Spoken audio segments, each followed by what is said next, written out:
Poker starts like a lot of people's stories. Learned in college, but didn't drop out. I actually finished college. But I had a bunch of guy friends who had a nightly home game, and one day I was like, oh, what are you guys doing? And they're like, oh, we have a poker game, but you don't want to come, and girls aren't really invited. I'm like, that's weird. So I showed up with a bunch of beer because in college we're broke, and who doesn't want to have free beer at their poker night? So they actually let me sit down, let me play. I beat them, and I was like, oh my gosh, I'm so good at this game. And so I just started playing more, and just turned into a career choice. So before poker, I was studying astrophysics, graduated in that, but wanted to take a little bit of time off to make some money, and I was doing that on game shows, TV game shows, and one of those shows turned out to be a show that took people and taught them how to play poker. So that was how I learned to play, and I just loved it. I guess what I loved about the game so much is that it's just, I've always been a very competitive person, and I love the fact that poker draws on so many different skills to be good at it. You need to be good at psychology, at emotional intelligence, at mental arithmetic, game theory. You need to be comfortable at making decisions under lots of uncertainty and risk analysis, and so there's so many different facets to the game, which I just found so interesting. It's sort of the real sort of smorgasbord of human thinking skills that you need to bring to be the best player. I got into poker actually right after I finished study at the Melbourne University. And for me at the time, I was looking for something that really I felt very passionate about. And that was tough because while I was studying, I was going from trying different things. I did a bit of like pathology, I did a little bit of psychology, I did some computer science. And I kind of failed to find the thing that really took my interest. And gaming was always a big thing for me, like even growing up throughout like my high school years. My mum would catch me 6 a.m. in the morning, I've not gone to bed yet, and I'm just playing games on my computer. So when I discovered poker, it was just such a great environment for me to explore, like, I guess my personality. It was the part that I was really, competitive. I wanted to do well, and I wanted to be recognized for my achievements, and poker allowed me to have the stage to actually, explore that and, present to the community that like a female can actually excel in a game that mainly dominated by males. Well, I started playing poker when I was still a field hockey player. I enjoyed the game. I'm very competitive. At some point, I was asked to be an ambassador for Pokerstars, and what I learned is that poker teaches you so much about life. Not only gave me the freedom to travel and meet all these people, these smart people that, like from all these different countries, and it has broadened my perspective. But what it means to be a poker player is to, learn how to make optimal decisions, because you have to be able to make decisions in situations where you don't have that much time and you don't have that much information. I think what is so special about poker is the characters, just this diverse list of characters wherever you look. It's such a kind of leveler as a game. When you walk into a poker room, all you see is just diversity, whether it's your age, whether it's your race, gender, however you identify, it's just such a kind of brilliant melting pot of people.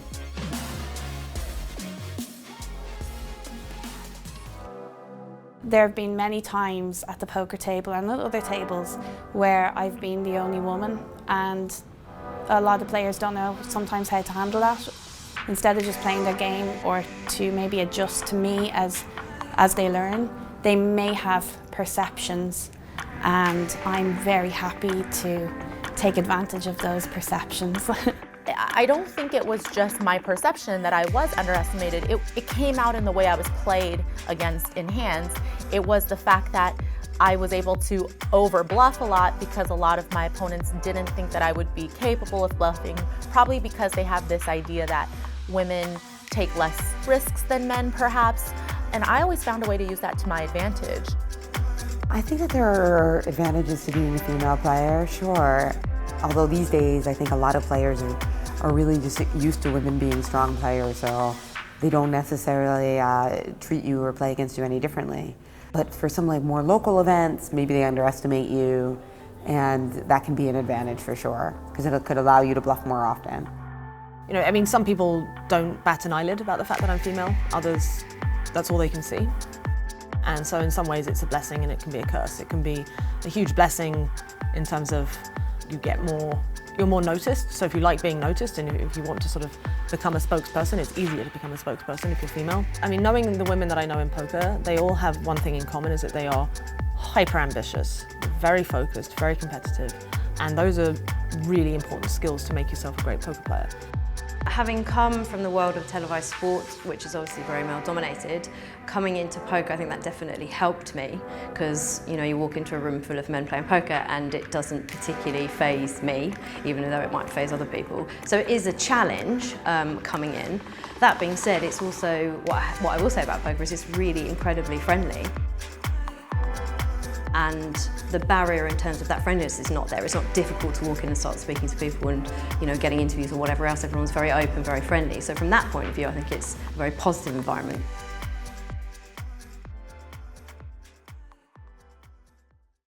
So with my experience and having lived in China and played a lot and so forth, there I recognize that they don't really tend to step out of the path that they believe that they should follow. So it's something that is passed on generation down to generation. And your mother, your father would be like, okay, you get a job, you find a man, you quit your job, you have kids, you start your family, you look after your kid, you become a full-time mum and you bring up your kid. That's usually, that kind of blueprint that they kind of tell their daughter, okay, this is the woman's role in the community. And, I think what poker really does is that even for my dad, he started to recognize, oh, I wasn't gonna follow that blueprint, and for my mum, that was really tough because she was literally like, this is what you're supposed to do. And I'm like, no, this is not what you're supposed to do. And it was a real struggle for us to, for her to come to terms with that I'm not that simple, normal China girl that, was to follow that blueprint. I wanted to create something for myself. I wanted to be the kind of woman where I don't need to rely on the man. I think firsthand I've witnessed that incredible imbalance in certain countries through our partnership with some of our charities. We've been to Africa and like Uganda and Ghana and places like that, where we've seen firsthand that females are marginalised, do not have access to as much education and as many opportunities as boys do. And it is about changing that, and that takes time as well. And I know some of the charities that we work with are working hard to work with influencers on the ground, to look at ways to educate people to say, actually, girls are entitled to an education and opportunities in life just as much as boys. I have seen when I was in Uganda with Right to Play that there were little girls, like 8-year-old girls, that had to carry their baby sister to school on their backs and go to school like that and play like that. And I have to say, I didn't see boys like that. The one thing that kind of really hit me was when I had my baby and I was trying to be a mom and be in this kind of very full-time industry and not let any side down. So sometimes it's about making excuses for either side, being like, oh, I have to go collect my son, but I'll log back on later and things like that. So in terms of things that we already do at the Stars Group to support working mothers returning to work, there's some great stuff that we already do. So we've got flexible working available for people to do. I've got people in my own team that do flexible working. Nursing mothers, absolutely, we're there to support them. So there's some great stuff that we already do. However, like everything in the world, there is certain steps that we can probably take to be even better at that. And I guess long term, we want to grow and build on what we do to support mothers. I think it's really important to stop and look how far we have come. There are women leading the way in a lot of top jobs. So yes, certainly celebrating that success, putting it out there, and then giving other women the confidence to go and get what they want is incredibly important.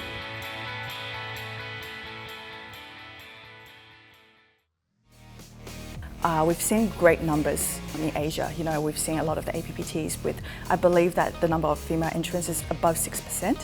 And I think that me as ambassador for that region has given women a lot of more confidence to actually come out and explore this game. And to them, they're like, oh, if Selena can do it. And, a lot of people approach me and they're like, oh, you look really girly, kind of like, doesn't look very fierce at the table. And then they kind of like, oh, well, if Selena can do this, maybe I'll give it a shot. And you know, they've had a lot of success in Asia. A lot of females play high roller events down there as well. So I'm seeing a lot of great growth in that region for female poker players. What I've noticed is that when I, for example, do poker workshops, guys usually say, I can already do that. I already know how to play poker. And women tend to say, oh my God, I have no idea how to do this. And they kind of want to refrain, and I have to make them sit down. Like, just get involved, it's okay, I'll teach you. And with the guys, I'm like, okay, we'll see. And in the end, there's a middle point. But the guys are naturally more bluffy, and the women are usually playing down their capacities. And I think it's important for men to be more realistic about their capabilities, and for women also to be more realistic and honest about what they can achieve and more secure about their capabilities. The gender balance in the gaming sector, I would say, pretty much reflects that of the poker industry in general, except for, I think, I've been in this industry for a very long time, and I have seen so many more women in the industry in the past 5 years or so. So I'm not out there playing as much as I was, but I can see that, you know, women in poker, it's been kind of constant, the numbers. But in the gaming industry, you're seeing so many more women kind of come into leadership roles. And even just looking around the office, there's more women, I think, than there was before. I think certainly things have moved forward, things are better. The gaming industry has certainly looked at what it's been doing in the past and tried to move away from that, whether that's very glamorous ladies kind of as a way of marketing the game. I think there has been a concerted effort to move away from that, which is super positive. And now I think the onus is on us as marketers to make sure that we are considering women as a target audience, bringing them in, so we need to be showing them in our marketing and also having them obviously working behind the scenes as part of the team, because obviously if you've got women working on those marketing campaigns, then hopefully you're going to be appealing to a much kind of wider breadth of customer out there. It's nice when there's a balance of testosterone and estrogen, when there's that female and masculine energy kind of working together. It just provides for a much better experience, not just for women, but for everybody at the table overall. If it was, you know, at 50-50, then presumably, yeah, people wouldn't be noticing so much, or paying attention to the gender of whoever won. It would just, you know, it's like, oh, a person won, which is, you know, how I think it should be, really.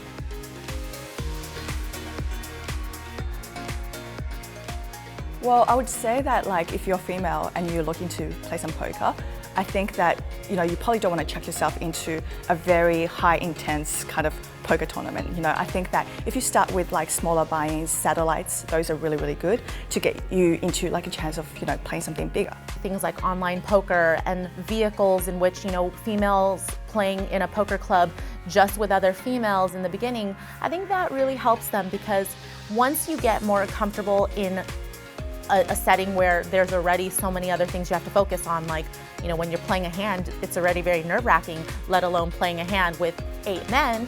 And so I feel like once you just get more comfortable with the idea and more comfortable in your game, then I think stepping into the arena, you know, with everybody just starts to feel a little bit easier. Don't let anyone tell you that you can't do something or that you're weak at something. If they tell you you're weak at something, look at it and see how you can strengthen it. Just don't let anyone stop you from going after what you want. I think my sales pitch to women to get into poker is be afraid not to try something in life. Don't be afraid to try and fail. It's worse if you never tried, in general. And whether it's poker and it turns out you're not as good as you'd hope to be, oh well. It's a learning process. It's about the process. It's whether you enjoy a process. It's not about failing or being successful. I think success is very relative. Like, success is happiness and feeling good about yourself. So International Women's Day is definitely a time to reflect on what else we need to do, where we're going, what we want, how we get there. But I think fundamentally, it has to be about celebrating everything that women have achieved in the past, currently, and I guess, yeah, looking forward and being excited.